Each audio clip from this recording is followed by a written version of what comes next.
So when you left WWE in January 2014, you were in a certain place, obviously unhappy, unhealthy. We're sitting here in August of 2019. What's life like for you now as you're trying to do these other endeavors like acting and moving on and being happy in life? Like, what's life like for you now compared to the grind of pro wrestling, and how much do you think you've grown or changed in that time? I think the big difference is I'm in my own bed every night.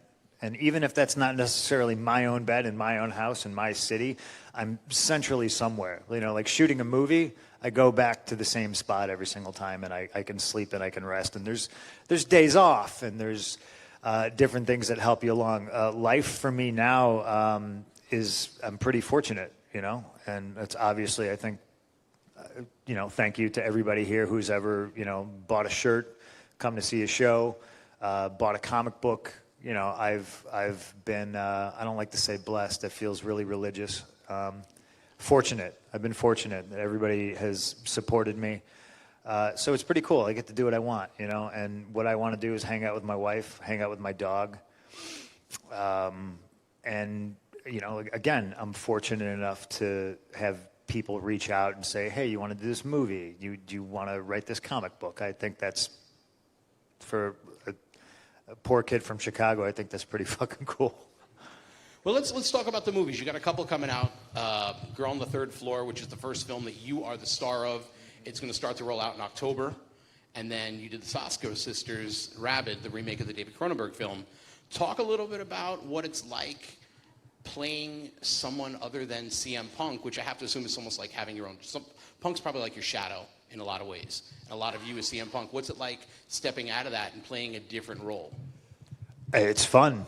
You know, it's make-believe, right? So I get to tell stories in a different way. And I used to tell stories in a wrestling ring, and now I get to tell somebody else's story. And I think the interesting thing about, you know, movies or television is a lot of the time it's somebody thinks of you and goes, oh, you would be perfect for this.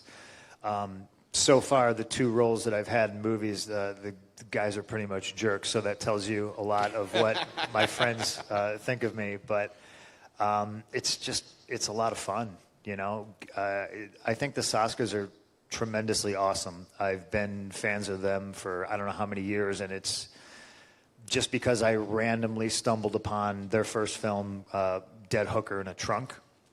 Classic. You'll see it soon on the Disney Channel. If you've never seen or heard of Dead Hooker in a Trunk, I highly recommend it. And it's just very punk rock guerrilla. You could tell shoestring budget, and these two female directors made this movie. And I was just like, this is great. And I just remember tweeting about it. And like, it's kind of the fun thing about Twitter, right? You get to connect with people across the world that you normally wouldn't connect with. And it's just like, oh, let me say I love this movie. And then they were freaking out about it. And ever since then, they've been saying, oh, we want to work with you. And it finally, you know, the planets align, and I got to do it. I'm super proud of the role I played in Rabid. I'm super over the moon proud of Girl on the Third Floor. And it's because of the people that I was surrounded with and the people I got to work with, the directors, the producers, the writers, the other actors. It was a tremendous experience. And it was super, super hard, and it was super difficult. And I think anything that's worth doing is going to be hard. And it was just so much fun. I was just going to ask you, especially with Girl on the Third Floor, you are the star of the film. So what is that pressure like, where the entire set and the entire production revolves around you, compared to working a WrestleMania main event against Undertaker or a big pay-per-view where the entire show is built around you, and the success or failure of that match leads to how people look at the show? So obviously I'm not a fan of like anything I do. And I don't know if I hate my own voice. You see my own face, I'm like, oh, my nose is crooked. This is a disaster. It's not true. So the first time I saw Girl on the Third Floor was when it premiered at South by Southwest, which is a kind of a big deal, everyone was telling me. But it's, you know, it's not really my world, so I'm just kind of like, well, whatever. I'm along for the ride, you know. And I remember sitting down to watch it and thinking to myself, 85% of this movie is like my face. This is a fucking nightmare. And I think I sat there just like tense the whole time. And everyone asked me afterwards, I said, well, how do you feel? What'd you think? And I said, I didn't hate it. That's- And then everyone was like, whoa! That's a super huge compliment coming from me regarding anything that I do. That, you know, and like when I say 85% of the movie is my face, 85% of the movie is my face.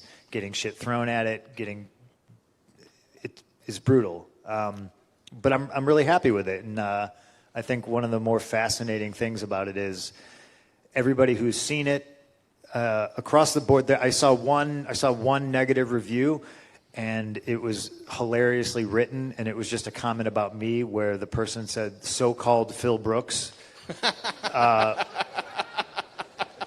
looks like Henry Rollins." That was the negative part, and I was just like, "That's pretty fucking cool." I was just going to say, with your love of music, which is pretty legendary, I don't think you're going to see that as a negative. Yeah, a lot of parallels people are throwing out. They see a lot of Bruce Campbell in the role, and that's because I had to be clean shaven, which was the worst part of the movie for me. It was shaving every morning. They say Bruce Campbell. They say Jack Torrance, Shining. So there's been a lot of cool, iconic horror movie characters that I've been compared to, and it's all flattering. The movie was fun, and my October is going to be super, super busy promoting it. There's going to be a big premiere in L.A., New York, and there'll be one here in Chicago. I wish I had the info for you. I think it's going to be like middle of October. Check his Twitter. Yeah, it'll be on there. Do we know a release date for Rabid yet? Like, I looked this morning and I saw a I date do, for Russia. I do, but I can't tell you. Oh, come on. Yeah, so Rabid just premiered at the Fright Fest festival in London. Big 20th anniversary of a huge horror convention out there. And again, rave reviews. I know when it's going to come out, and it's going to be wide theatrical release, so everybody's going to be able to go see it. But I just can't tell you the date yet. They have a gag order, and they told me, and I'd be a real big dick if I spoiled it. All right. Yeah. All right, so one more acting question. In wrestling, a lot of people stay within the confines of their public persona most of the day, and they get in the zone. Is it that way for you on set, or are you able to drop the character? Like, are you finding yourself to be a method actor? Yes. Like, no. No, I think, I don't know. I think for some people, they have to be method actors. I think for me, I was reading the script, and it was just, every day, hey, what do you want to do today? What do you think of this? I'd be able to bounce stuff. And I'm fortunate enough to work with such a brilliant guy. The director and the writer's name is Travis Stevens, and he's amazing. I actually accepted the role like sight unseen, but I didn't even read the script. I just saw his name, and he produced one of my favorite documentaries called Udarowski's Dune. Again, yeah, it's a great film. I don't know if anybody's seen Udarowski's Dune. It's kind of a deep cut, but if you haven't, go fucking watch it.